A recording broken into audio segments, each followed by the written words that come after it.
Hello class 9। I hope you are doing well. जैसा कि आपको पता है, यहाँ पर हम लोग वन बाय वन जो गणित मंजरी है उसको बहुत बढ़िया तरीके से सॉल्व कर रहे हैं। अभी तक हमने एक्सरसाइज जो आपका चैप्टर 1 था उसके सारे चैप्टर कर लिए हैं और एक एक क्वेश्चन आपको बहुत बेहतरीन तरीके से और बहुत प्यार से बहुत आराम से समझाया गया है। अगर आपने इसके पहले की वीडियो नहीं देखी है तो आप जाके इस चैनल पर देख सकते हैं। आज की इस क्लास में हम लोग क्लास 9 एनसीईआरटी का चैप्टर नंबर 2 स्टार्ट करेंगे। That is a linear polynomial होगा, है ना। तो चलिए शुरुआत करते हैं और बेसिक से समझते हैं कि लीनियर पॉलिनोमियल क्या चीज होती है। और इस चैप्टर को पढ़ने के बाद आई गारंटी यू कि आपको लीनियर पॉलिनोमियल में कोई दिक्कत कोई समस्या नहीं होगी। तो चलिए स्टार्ट करते हैं इसी जोश के साथ। अगर हम आज समझे लीनियर पॉलिनोमियल को तो सबसे पहले आपको बेसिक समझना होगा। सबसे बिल्डिंग ब्लॉक्स क्या होती है लीनियर पॉलिनोमियल्स का, वो आपको समझना जरूरी है। जो स्टार्टिंग होता है सबसे पहले आपको समझना होगा व्हाट इज कांस्टेंट। कांस्टेंट क्या होते हैं, and second is the variables क्या होते हैं, एंड टर्म्स क्या होते हैं। अगर हम सेकंड टॉपिक की बात करेंगे तो that will be algebraic expression आपका होगा। वहीं पे आगे बढ़ेंगे तो हम सीखेंगे कि एक्चुअली में ये पॉलिनोमियल होती क्या चीज है। उसके बाद डिग्री देखेंगे, टाइप ऑफ पॉलिनोमियल देखेंगे कितने टाइप की होती है, डिग्री क्या होती है। उसके बाद हम क्या फॉर्म करेंगे, हम कुछ एक्सप्रेशन को जो वर्ड प्रॉब्लम के फॉर्म होगी हम उसको लीनियर पॉलिनोमियल के फॉर्म में चेंज करेंगे, है ना। फिर क्या सीखेंगे, लीनियर पॉलिनोमियल का ग्राफ कैसा होता है ना। जो भी हम लीनियर पॉलिनोमियल पढ़ेंगे उनका हम ग्राफ भी ड्रॉ करेंगे। उसके बाद क्या सीखेंगे, व्हाट इज कार्टेशियन प्लेन, जिसके बारे में हम इसके पहले भी बात कर चुके हैं। इस चैप्टर भी में भी उसका सारा यूज करेंगे, है ना। उसके बाद हम कुछ प्रैक्टिस करेंगे और एनसीईआरटी के सारे क्वेश्चंस भी करेंगे। आई होप आपको एजेंडा ऑफ द क्लास में आ रहा होगा कि आज की क्लास में लोग क्या क्या बातें सीखेंगे और क्या क्या टॉपिक हम कवर करेंगे। तो जो सबसे पहला टॉपिक होगा that will be constant, variable and terms, है ना। तो अगर मैं कांस्टेंट की बात करूं, है ना, कांस्टेंट की बात करूं, देखो भाई कांस्टेंट कुछ नहीं है, एक क्या होता है फिक्स न्यूमेरिकल वैल्यू होती है। क्या होती है, that is a fix numerical value that does not change. वो क्या होती है, चेंज नहीं होती भाई, वो फिक्स होती है। तो तुम कह सकते हो कोई भी नंबर तुम ले लो, दैट इज अ 5, कोई भी डिजिट लो, फिक्स वैल्यू लो, वो क्या होगी, वो चेंज नहीं होगी, है ना। उसको हम क्या बोल देंगे, that is known as a constant. वहीं पे वेरिएबल की बात करें तो वेरिएबल का मतलब होता है दोस्त कि आप कोई भी एक क्या करेंगे, आप कोई भी एक अल्फाबेट लेंगे उसको हम वेरिएबल्स कहेंगे। क्या कहेंगे, कोई भी अल्फाबेट आप ले लो, X Y Z A B C, that is a variable. Variable का मतलब क्या होता है, वेरिएबल्स का मीन्स होता है दैट कैन बी चेंज, है ना। वेरिएबल का क्या मतलब होता है कि जो बदल जाए, है ना, क्या हो, जो बदल जाए। और कांस्टेंट का मतलब क्या होता है, that can not be change, इसको तुम चेंज नहीं कर सकते हो, दैट इज कांस्टेंट। वेरिएबल की बात करोगे दैट कैन बी चेंज, जिसको चेंज किया जा सकता है। जैसे आपने अभी तक बहुत सारी बातें पढ़ी है, समझो तो जैसे मान लेते हैं हम लिया 5x, अगर हम कहें आपको समझाएं एग्जांपल से, दैट इज 5x। तो यहाँ पे आपका x क्या होता था, दैट इज वेरिएबल। भाई x की वैल्यू तो हम कुछ भी ले सकते हैं ना, है ना। तो इसी को हम क्या बोल देते हैं, वेरिएबल बोलते हैं। ऐसा नहीं कि आप एक्स की ले सकते हो, आप A B C X Y Z alphabet में जितने भी लेटर होते हैं दैट कैन बी एक्सेप्टेड, वो सारे एक्सेप्टेड होते हैं, आप उनको ले सकते हो एज वो behave like as a variable, variable की तरह ही काम करेंगे। तो यहाँ पे वेरिएबल की बात करें तो a symbol usually letter whose value can change, है ना। तो क्या होता है, सिंबल भी आप ले सकते हो बट हम यूजली क्या लेते हैं, लेटर लेते हैं जिसकी वैल्यू क्या होती है, दैट कैन बी चेंज, उसको हम चेंज कर सकते हैं, है ना। चलिए आई थिंक कांस्टेंट समझ में आया होगा, वेरिएबल्स क्या होता है आपको समझ में आया होगा। आगे बढ़े, दैट इज टर्म, है ना। टर्म क्या होता है बालक, टर्म मींस होता है अ नंबर या वेरिएबल और their product separated by plus और माइनस, है ना। टर्म क्या हो गया, एग्जांपल समझो, जैसे मान लो हमने लिया क्या है, एक नंबर लिया, अब उससे हमने क्या किया, एक्स का प्रोडक्ट कर दिया, तो ये जो बना आपका 3x, that is a term. क्या हो जाएगी ये, दैट इज अ टर्म। तो आप सिंपली कह सकते हो जो आपका टर्म होता है that is separated by the plus और नेगेटिव, प्लस माइनस से ये सेपरेट किए जाते हैं, बट ये आपके मल्टीप्लीकेशन से सेपरेट नहीं होते हैं ना, केवल किससे सेपरेट होते हैं, प्लस या माइनस से। बात नहीं नहीं, प्लस माइनस आपको सेपरेट कर सकते हो। आई थिंक आपको समझ में आ रहा होगा कि कांस्टेंट क्या होता है, वेरिएबल्स क्या होते हैं और टर्म क्या होते हैं। अगर आपकी ये बात समझ में आ गई हो तो आगे देखते हैं कि हमारा अलजेब्रिक एक्सप्रेशन क्या होता है। अलजेब्रिक एक्सप्रेशन समझते हैं बड़े ही आराम से। चलो भाई अलजेब्रिक एक्सप्रेशन समझ लेते हैं। अलजेब्रिक एक्सप्रेशन क्या होता है, that is a, algebraic expression मतलब क्या होता है कि अलजेब्रिक एक्सप्रेशन इज अ क्या होता है, किसका कॉम्बिनेशन होता है, that is the combination of the terms, है ना, किसका होता है, टर्म्स का कॉम्बिनेशन होता है। whenever you connect the terms by the operator like as a plus or minus, that is the known as a algebraic expression, है ना, क्या बोलते हैं उसको, algebraic expression। मतलब क्या होगा, देखो बच्चे सिंपल सी बात है यार, देखो जैसे मान लो तुमने एक कांस्टेंट टर्म लिया 5, है ना, अब उसमें हमने क्या कर दिया, a का मल्टीप्लाई कर दिया या x का मल्टीप्लाई कर दिया तो 5x बन गया, तो आप ये 5x क्या हुआ, दैट इज अ टर्म हो गया। अब इसमें क्या करेंगे, अब इसमें कोई भी ऑपरेटर हम ऑपरेट अगर करा दे, मान लीजिए हमने प्लस को ऑपरेट करा दिया, प्लस में हमने कुछ लिख दिया, मान लीजिए हमने 6 लिख दिया, तो अब आपका ये क्या बन गया, that forms a algebraic expression. क्या बना देगा, that forms a algebraic expression का आपका फॉर्मेशन ये करेगा, तो इसको हम कंप्लीटली क्या कहेंगे, that is the algebraic expression. तो सिंपली इन्होंने भी वही कह रखा है कि N algebraic expression is a combination of terms connected by plus और माइनस, उसी को हम क्या बोल देंगे, that is a algebraic expression. Example की बात करोगे तो 3x + 5 क्या इसमें है, that is a algebraic expression. 2y² - 4x + 7 क्या है, दैट इज अलजेब्रिक एक्सप्रेशन। इसमें टर्म कितने हैं, टर्म इसमें आपके एक टर्म ये हो गया, सेकंड ये, थर्ड ये, है ना, इसमें क्या हुआ, that are connected by the plus और माइनस, है ना। Simply when the terms are connected by the negative और positive sign, then it is known as a algebraic expression. भाई सिंपल सी बात है, सिंपल सी कहानी है ना। आई होप आपको समझ में आ रही होगी। चलिए आगे बढ़ते हैं और समझते हैं क्या होता है। Each part separated by plus और माइनस इज कॉल्ड टर्म, है ना। क्या होता है कि जितने भी आपके इसमें सेपरेटेड टर्म करोगे, सेपरेट करोगे चीजों को, तो उन्हीं को हम क्या बोल देते हैं, that is known as a term. चलिए अब बात करते हैं किसकी, पॉलिनोमियल। आपको समझ रही थी कि पॉलिनोमियल होता क्या है। तो पॉलिनोमियल का मतलब देखो, अलजेब्रिक एक्सप्रेशन से बाद जो आता है वो क्या आता है, वो आपका पॉलिनोमियल ही आता है ना। तो होता क्या है, polynomial can not have a division और negative power of a variable. मतलब हुआ कि एक तरह का जो आपका अलजेब्रिक पॉलिनोमियल होता है वो है तो अलजेब्रिक एक्सप्रेशन नहीं, बट वहां पे क्या होता है कि जो भी वेरिएबल्स की जो पावर होंगी, है ना, जो भी डिवीजन करेंगे पावर, वो कभी भी क्या होंगे, नेगेटिव नहीं होंगे। जो एक्स का वेरिएबल होगा, जो एक्स वेरिएबल होगा, वाई वेरिएबल होगा, कभी भी उसकी जो पावर होगी that can not be negative, not the fraction, है ना। कभी भी कोई भी पॉलिनोमियल हुआ तो उसकी जो पावर होगी वेरिएबल्स की, that can not be negative और फ्रैक्शन, कभी फ्रैक्शन या नेगेटिव नहीं हो सकती है, उसी को हम क्या कह देंगे, दैट इज अ पॉलिनोमियल। जैसे एग्जांपल की बात करो आप, तो जैसे यहाँ पे दे रखा है कि 3x + 2 क्या है, that is a linear polynomial. अगर यहाँ पे हम देखें ध्यान से तो x की कितनी पावर है, दैट इज 1। अब ये पढ़ेंगे और डिटेल से, है ना, पावर क्या और डिग्री क्या होती है। तो यहाँ पे क्या हुआ, 3x + 2 हुआ, तो x की पावर यहाँ पे क्या है, 1 है। तो 1 क्या हुआ तुम्हारा, ना तो ये फ्रैक्शन है और ना ही नेगेटिव है। लेकिन अगर हम ऐसे कह दें कि 3/x + 2, अब यहाँ पे सवाल ये उठ जाएगा, सर x जो है that is in negative, that is in division form, और डिवीजन फॉर्म में जाएगा तो ये 3x की पावर -1 हो जाएगा, है ना। अगर आप एक्सपोनेंट पावर पढ़ रखे होंगे तो आपको पता होगा कि जो नीचे होता है ऊपर जाता है तो माइनस साइन लेके जाता है। अब यहाँ पे x की पावर क्या हो गई, दैट आर इन नेगेटिव, वो नेगेटिव में हो गई भाई। अब जैसे नेगेटिव में हुई तो ये पॉलिनोमियल आपका नहीं होगा, है ना। क्या होगा, ये पॉलिनोमियल नहीं होगा, है ना। तो आप ऐसे पहचान सकते हैं कि कौन सा पॉलिनोमियल है और कौन सा नहीं है ना। तो ये आपको पहचानने का तरीका होगा। आई होप आपको समझ में आया होगा कि what is constant, what is the variables, what is the term, what is the algebraic expression and what is a polynomial. चलो, है ना। तो देखो पॉलिनोमियल की तरह से और तुम कह सकते हो, देखो पॉलिनोमियल अगर मैं और बात करूं, थोड़ी सी और बढ़ा लेती हूँ बातें, बढ़ा लेता हूँ कि क्या हो सकता है पॉलिनोमियल। तो अगर तुम इसको ब्रेक करोगे, अगर तुम पॉलिनोमियल को ब्रेक करोगे, पॉलिनोमियल, है ना। अब देखो पॉलिनोमियल दो वर्ड से बना, किससे, पॉलिनोमियल। अगर मैं पॉली को बात करूं, पॉली मीन्स क्या होता है, पॉली को अगर आप जानते होंगे दैट मीन्स मैनी। क्या होता है, मैनी मतलब बहुत सारे। वहीं पे अगर नोमियल की बात करोगे that is known as a term, है ना, टर्म, है ना।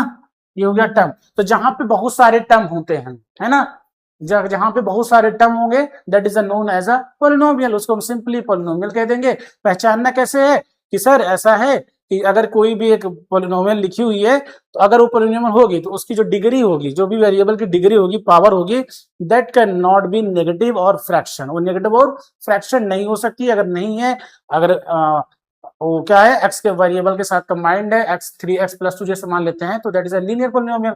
तो उसको हम क्या बोल देंगे, that is known as a polynomial. I hope polynomial का भी कंसेप्ट आपको समझ में आया होगा, है ना। चलिए आगे बात कर लेते हैं, इसके बाद हमें क्या पढ़ना है। इसके अगर आगे में अभी सारे एग्जाम्पल आपको कराए जाएंगे, अच्छे समझ में आ जाएगा, है ना।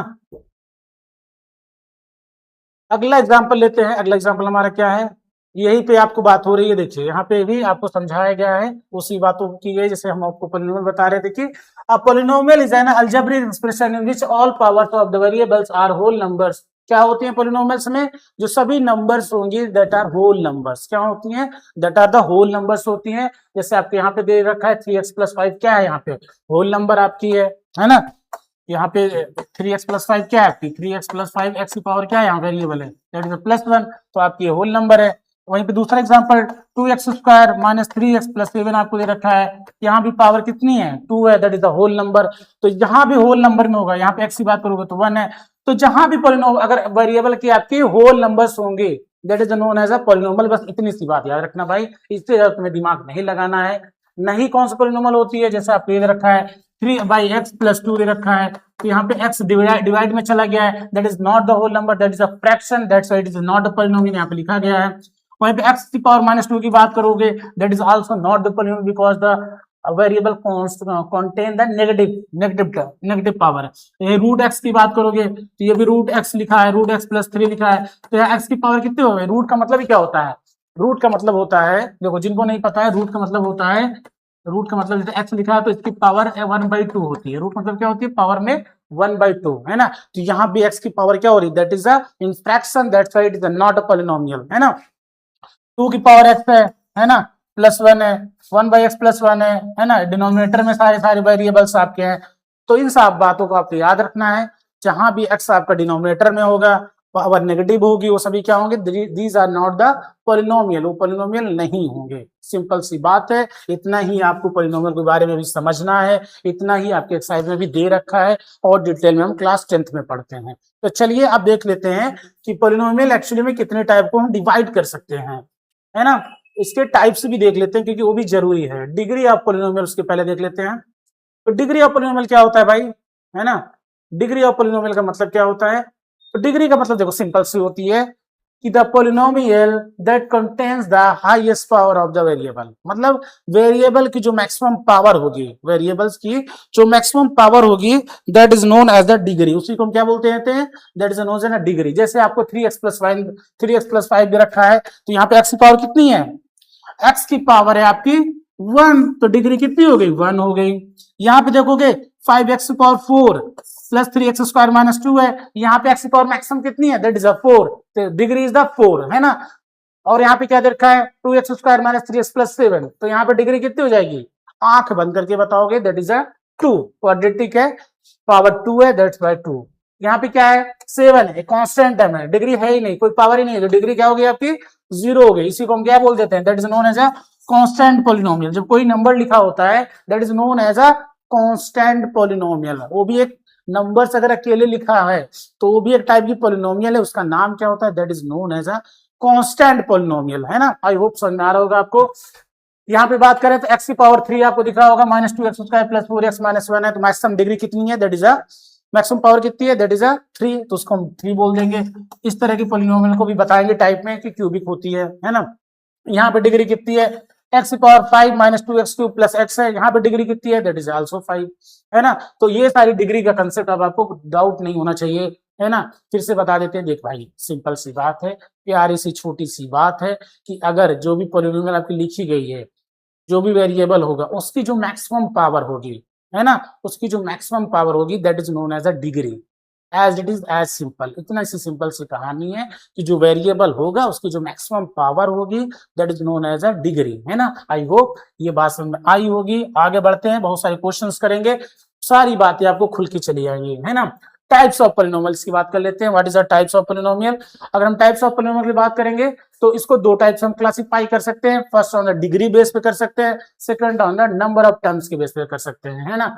दूसरा किसके, नंबर ऑफ टर्म्स के बेस पे करते हैं। अब एक एक करके देख लेते हैं कि डिग्री बेस पे कितनी होती है और आपके नंबर ऑफ टर्म्स के बेस पे कितनी होती है। अगर आप डिग्री की बात करोगे भाई, डिग्री की बात करोगे तो पहली क्या होती है, that is a linear polynomial. Linear polynomial का मतलब सिंपल सा होता है, जो तुम्हें पढ़ना है इस क्लास 9th में, कि जो इसकी जो ये जो पॉलिनोमियल होगी that should be in a power of 1, है ना। तो लीनियर पॉलिनोमियल का मतलब सिंपल होता है कि एक पॉलिनोमियल जिसकी पावर 1 होती है, जिसकी डिग्री 1 होती है, that is known as a linear polynomial, उसको हम लीनियर पॉलिनोमियल बोलते हैं।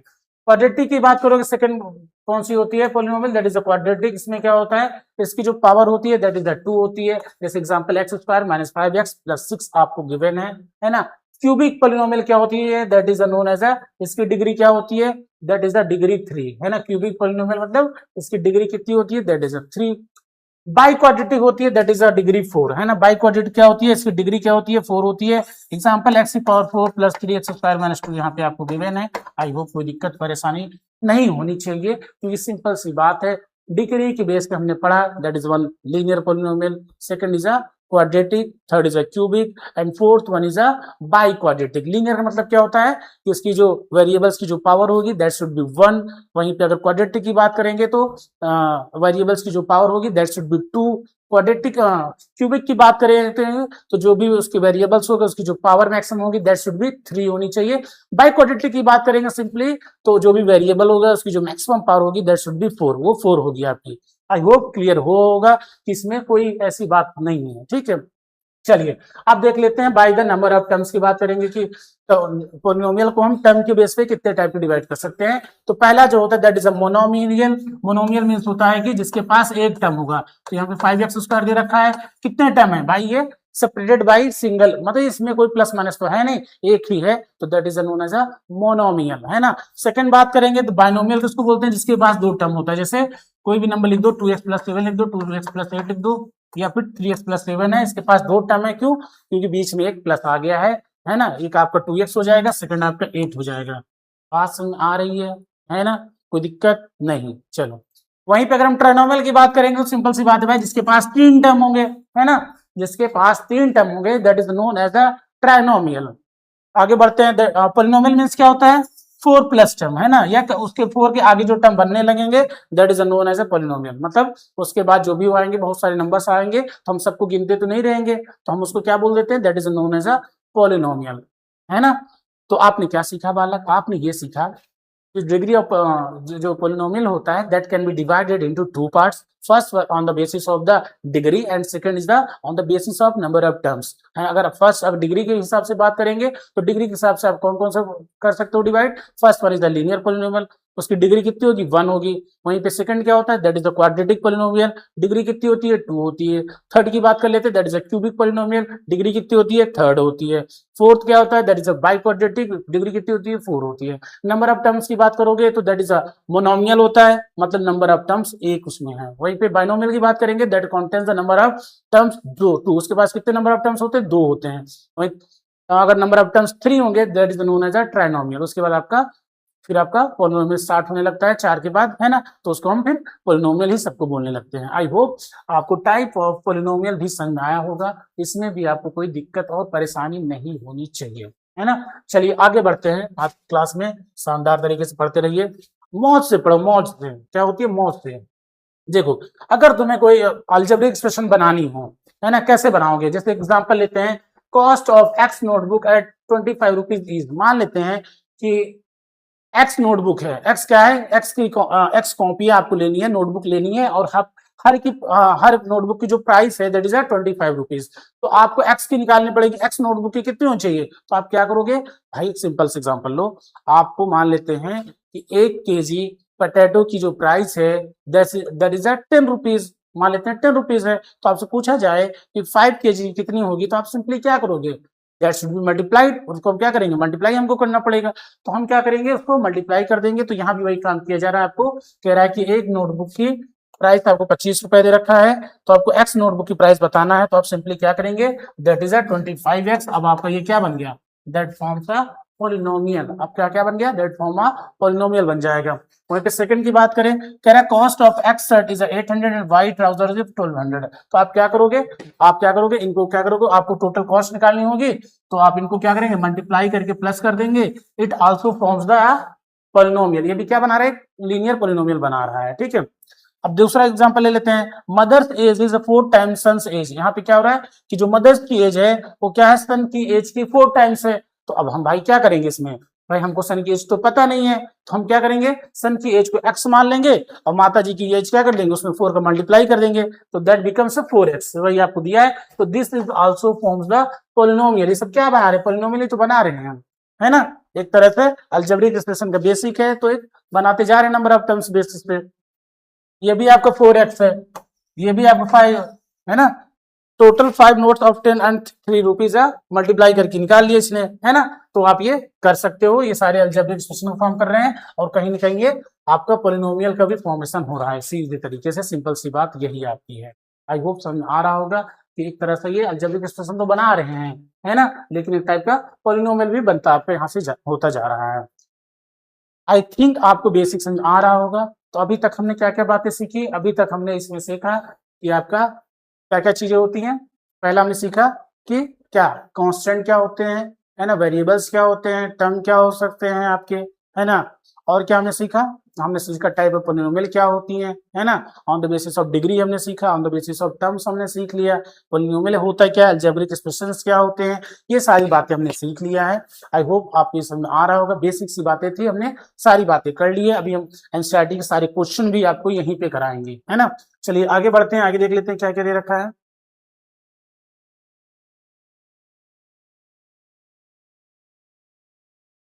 आप देखिए, क्लास जो आपकी पहली चैप्टर हुई थी उसमें क्या आपने पढ़ा था, कार्टेशियन प्लेन के बारे में डिटेल से पढ़ा था। तो थोड़ी सी बस समरी यहाँ पे लेंगे, फिर आगे बढ़ेंगे। कार्टेशियन प्लेन क्या होते थे, कोऑर्डिनेट प्लेन कहते थे, एक्सेस उसको हम हॉरिजॉन्टल एक्सेस बोलते थे, जिसकी तरफ क्या होता था, पॉजिटिव वैल्यू आपकी राइट की तरफ होती थी, नेगेटिव वैल्यू आपकी लेफ्ट की तरफ होती थी।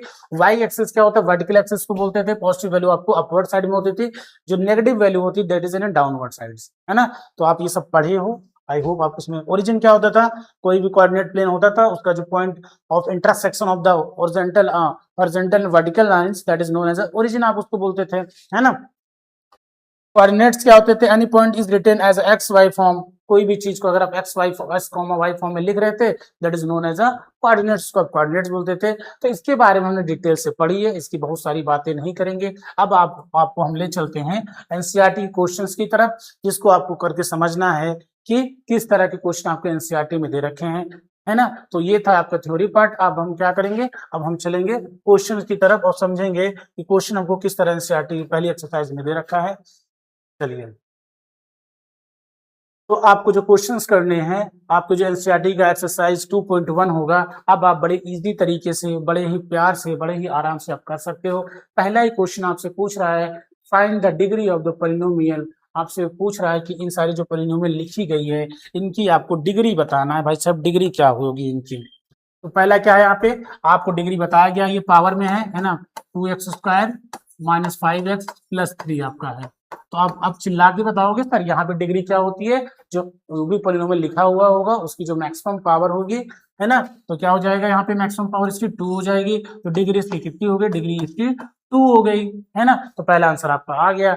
सेकंड क्वेश्चन की तरफ चलते हैं। सेकंड आपसे कह रहा है दैट इज y³ दे रखा है +2y - 1 दे रखा है ना। तो यहाँ पे डिग्री कितनी हो जाएगी, डिग्री इज आपकी, यहाँ पे मैक्सिमम पावर कितनी है, 3 है, तो डिग्री आपकी 3 हो गई। थर्ड क्वेश्चन की बात करोगे तो थर्ड क्वेश्चन क्या दे रखा है, -9 दे रखा है ना। -9 यहाँ पे डिग्री क्या है, that is a constant polynomial, तो यहाँ पे डिग्री कितनी होती है, दैट इज 0 होती है आपकी, है ना। फोर्थ की बात कर लेते हैं, दैट इज 4z - 3 दे रखा है आपको, यहाँ पे आपको z क्या है, दैट इज अ वेरिएबल, तो z की पावर कितनी है, 1 होती है, तो आपका डिग्री कितनी हो गई, दैट इज 1, है ना। तो पहला क्वेश्चन आपका हो गया। इसमें बताओ कोई दिक्कत परेशानी, कोई दिक्कत परेशानी नहीं। डिग्री पूछा था, डिग्री बेसिक सी बात होती है, जो मैक्सिमम पावर होगी वेरिएबल्स के that is known as degree. पहला क्वेश्चन आपने उड़ा दिया, कोई बिना किसी परेशानी दिक्कत के। चलिए अगले क्वेश्चन की तरफ बढ़ते हैं। Right polynomial of degree 1, 2 and 3, है ना। आपको क्या लिखना है, आपको एक पॉलिनोमियल अपने से बना के लिखनी है जिसकी डिग्री 1 होनी चाहिए, जिसकी डिग्री 2 होनी चाहिए और जिसकी डिग्री 3 होनी चाहिए। तो चलो बना देते हैं भाई, ऐसी कौन सी बात है। जिसकी डिग्री 1 होती है उसको हम क्या बोलते हैं, that is known as a linear polynomial. तो भाई लीनियर का एग्जांपल दे दो, यहाँ पे क्या करोगे, एग्जांपल अगर यहाँ पे दोगे एक, चलो हम देख समझा देते हैं तुम्हें। तुम अभी पहली बार पढ़ोगे, जरूरी नहीं कि तुम एक बार में आ जाए, है ना। एग्जाम्पल देते हैं, तो यहाँ पे क्या लिखेंगे, डिग्री ऑफ वन जब लिखेंगे that is a linear polynomial, तो 2x+1 लिख देते हैं, है ना। पहला एग्जाम्पल हो गया आपका डिग्री वन में, एक्स पावर कितनी है, एक्स पावर 1 है ना। वहीं पे दूसरा डिग्री ऑफ 2 की बात करोगे तो एक लिख दो, क्वाड्रेटिक कोई भी लिख दो, x² माइनस 5x प्लस 6 लिख दो, क्या दिक्कत है, ये क्या है, यहाँ पे मैक्सिमम पावर कितनी है, 2 है, दैट्स डिग्री 2 हो गई।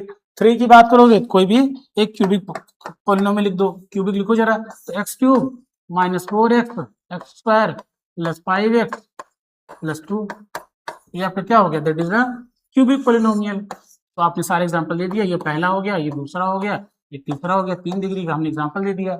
आप कोई भी अपने मन से बना सकते हो, इसमें ऐसा नहीं कि आपको यही बनाना है, बस आपको ध्यान रखना है इसमें क्या है, आपको ध्यान इतना सा रखना है कि यहाँ पे जो डिग्री होनी चाहिए वो 1 होनी चाहिए पहले वाले में, सेकंड में डिग्री 2 आनी चाहिए, और थर्ड में डिग्री कितनी आनी चाहिए, दैट शुड बी 3, वो 3 आनी चाहिए। बताओ कोई दिक्कत, आप कहोगे सर कोई दिक्कत नहीं, बड़े आराम से क्वेश्चन हो रहा है, कोई परेशानी वाली बात ही नहीं है ना। तो चलो आगे बढ़ते हैं, अगले क्वेश्चन की तरफ देखते हैं, अगला क्वेश्चन क्या होगा। अगला क्वेश्चन आपसे पूछ रहा है कि what are the coefficient of x² and x³ in the polynomial x⁴ minus 3x³ plus 6x² minus 2x plus 7, है ना। आपसे पूछ रहा है कि क्या what are the coefficient of x², यहाँ पे x² का कोएफिशिएंट आपको बताना है, x³ का बताना है। तो आपको पॉलिनोमियल जो लिखा गया उसको फिर से लिख के समझाते हैं। देखो x⁴ है, आप कहोगे हाँ सर, माइनस 3x³ है, ठीक है sir, plus 6x² minus 2x plus 7 है, यही है ना, यही है, हाँ यही है। अब यहाँ पे किसका कोएफिशिएंट देखना है ना। अच्छा एक बात कर लेते हैं, कोएफिशिएंट की भी थोड़ी सी बात कर लेते हैं, वैसे आपने छोटी क्लासेस में पढ़ रखा है, लेकिन हम समझा देते हैं कोएफिशिएंट है क्या चीज। कोएफिशिएंट का मतलब कुछ नहीं होता है बच्चा, कोएफिशिएंट का मतलब होता है जो भी आपकी वेरिएबल है, जैसे मान लेते हैं x है, तो x के नंबर में जो भी नंबर मल्टीप्लाई होगा, जैसे 3x है, तो 3x में क्या x के साथ क्या मल्टीप्लाई है, 3 है, तो 3 क्या हो जाएगा, that is a coefficient of the variable, है ना। तो वेरिएबल का क्या हो जाएगा, कोएफिशिएंट हो जाएगा। तो आपको सिंपली याद रखना है, जो भी वेरिएबल होगा उसमें जो भी नंबर मल्टीप्लाई होगी that is known as a coefficient, उसको क्या बोल देंगे, दैट इज कोएफिशिएंट, इतनी सी बात है ना। चलो भैया, तो इसमें अगर बात करें x² की बात करें, जो आपसे पूछ रखा था क्वेश्चन में, कलर चेंज कर लेते हैं थोड़ा सा। चलो आपको दे रखा था x⁴ minus 3x³ plus 6x² minus 2x। अब इसमें क्या करना है हमें, कोएफिशिएंट ऑफ x², है ना, कोएफिशिएंट ऑफ x²। तो x² कहाँ पे है सर, x² यहाँ पे है, कहाँ पे है, ये x² है। अब इसके साथ क्या मल्टीप्लाई है, 6 मल्टीप्लाई है सर, तो कोएफिशिएंट क्या हो गया x² का, कोएफिशिएंट ऑफ x² क्या हो जाएगा, 6 हो जाएगा। क्यूब की बात कर लो, क्यूब का कोएफिशिएंट क्या हो जाएगा, तो यहाँ पे क्या है क्यूब, क्यूब कहाँ गया भाई, ये है क्यूब आपका, ये है, इसके साथ क्या मल्टीप्लाई है, आप कहोगे सर 3, तो कोएफिशिएंट ऑफ x³ क्या लिखोगे, दैट इज -3, है ना, -3 मल्टीप्लाई है तो -3 हो गया। यही आपके कोएफिशिएंट हो जाते हैं, यही आपका आंसर हो जाएगा। आपका जो थर्ड क्वेश्चन था यही आपसे पूछ रखा था, है ना। आई होप समझ में आया होगा। अगले क्वेश्चन की तरफ बढ़ते हैं। चलो अगला क्वेश्चन कर लेते हैं। अगला क्वेश्चन आपसे क्या पूछ रहा है, what is the coefficient of z in the polynomial this, है ना। कुछ आपको पॉलिनोमियल दे रखा है, आपसे पूछ रहा है कि भाई बताओ इसका x z का इसमें पॉलिनोमियल कोएफिशिएंट क्या होगा। हम कहेंगे एक बात बताओ, हम चलो लिख देते हैं पहले तुम्हारे लिए, 4z³ प्लस 5z² माइनस 11, ये आपको दे रखा है। अब इसमें आपको क्या बताना है कि इसमें z का कोएफिशिएंट क्या होगा। अब तुम ढूंढो z इसमें कहाँ है यार, इसमें z³ तो दे रखा है ना, इसमें z² दे रखा है, इसमें कहीं z नहीं दे रखा है यार। जब z दे ही नहीं रखा है तो उसका कोएफिशिएंट क्या होगा, उसका कोएफिशिएंट 0 होगा, है ना। जब दे ही नहीं रखा है तो यहाँ पे कोएफिशिएंट ऑफ z क्या लिखोगे, कोएफिशिएंट ऑफ z क्या हो जाएगा, दैट शुड बी 0, क्योंकि है ही नहीं, z³ है, z का स्क्वायर है, लेकिन z नहीं है, दैट शुड बी 0। तो इसलिए क्यों, क्योंकि उसका कोएफिशिएंट ही 0 होगा, इसलिए उसको 0 बना दिया होगा। तो ये आपका इसका आंसर हो जाएगा। आई होप कोई दिक्कत परेशानी वाली इसमें बात होनी नहीं चाहिए वाला। चलो आगे बढ़ते हैं। कह रहा है what is the constant term of the polynomial, है ना। क्या होता है, कह रहा है कि कोई भी पोलिनोमियल लिखी गई है तो उसका कांस्टेंट टर्म क्या होता है। तो तुम क्या बोलते हो कि कांस्टेंट टर्म वो होता है that should never be change. क्या होता है, जो कभी चेंज नहीं होता उसी को हम कांस्टेंट बोलेंगे। अब ये जो गिवन पोलिनोमियल है इसको हम देखते हैं और इसमें समझते हैं कि क्या इसमें आपका कांस्टेंट टर्म है। लिख देते हैं एक बार ध्यान से। 3x 9x क्यूब दे रखा है आपको, प्लस 5x स्क्वायर दे रखा है, माइनस 8x माइनस 10 है। अब इसमें देखो भाई कि इसमें क्या है, भाई इसमें भी x है। अगर तुम ध्यान से देखोगे तो वेरिएबल सबके पास है ना। क्या है, वेरिएबल सबके पास है। किनके किनके पास है, सबके पास है। चलो यहाँ पे इसके पास भी है, इसके पास भी है, इसके पास भी है, बस किसके पास नहीं है, इसके पास नहीं है, x10 के पास नहीं है। तो यहाँ पे जितने भी आपकी x के फॉर्म में दे रखा है ना, तो क्या है, वेरिएबल्स है, वहां पे वैल्यू रखोगे वो चेंज होंगे। लेकिन क्या -10 कभी चेंज होगा, -10 इस पॉलिनोमियल कभी नहीं चेंज होगा, है ना। तो आपको यहाँ पे जो कांस्टेंट टर्म दे रखा है दैट इज अ -10। कितना हो जाएगा, that is a -10। Constant term जो इसमें हो जाएगा, constant term is equal to -10। ये आपका आंसर हो जाएगा। बताओ बच्चे, समझ में आई बात, नहीं समझ में आई, है ना। आई होप आपको समझ में आई होगी क्या बात कर रहे हैं, क्या बातें हमने इसमें सीख ली। तो एक तरह से आपने इस एक्सरसाइज के सारे क्वेश्चंस कर लिए हैं। इसमें 5 क्वेश्चन थे, 5 ही क्वेश्चन थे। सिंपली किस पे बेस्ड थे, डिग्री के बेस्ड थे। कांस्टेंट टर्म आपको बताना था, कोएफिशिएंट आपको बताना था। पहले एक्सरसाइज में इतनी सिंपल सिंपल बातें आपसे पूछी थी और हमने बड़े आराम से सोल्व कर ली बिना किसी दिक्कत परेशानी के। आई आपको होप आपको समझ में आया होगा।